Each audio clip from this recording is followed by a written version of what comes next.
So if we take a step back for a minute in the way we've been thinking about quadratics, we started out with factoring. And when we were doing factoring, we had a whole bunch of different techniques. There was like if A is 1, if A is 1, not 0.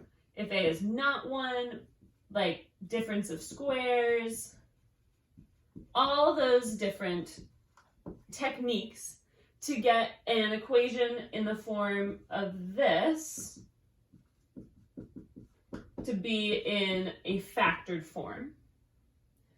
Then we looked at zero product property, where essentially we set that same equation equal to 0, and then we turned it into its factored form and figured out which values of x would make this 0.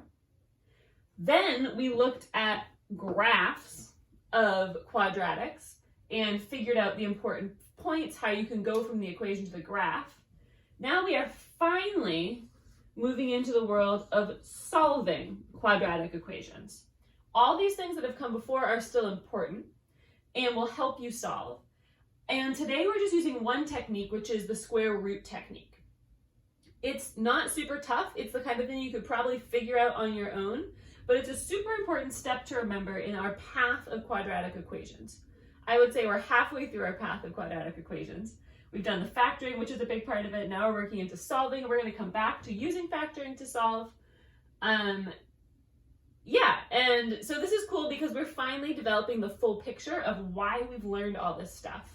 And the further we go, the more techniques we will accumulate. And at the end, we'll kind of do a summary of like, oh, we have all these techniques. When do you use what does it mean? Which is a really good exercise in the world of math in terms of being able to look at something and choose the right strategy. That's such an important skill going forward. And this is one of the first times in middle school-ish math that you've actually had to do that. You've had have lots of different techniques.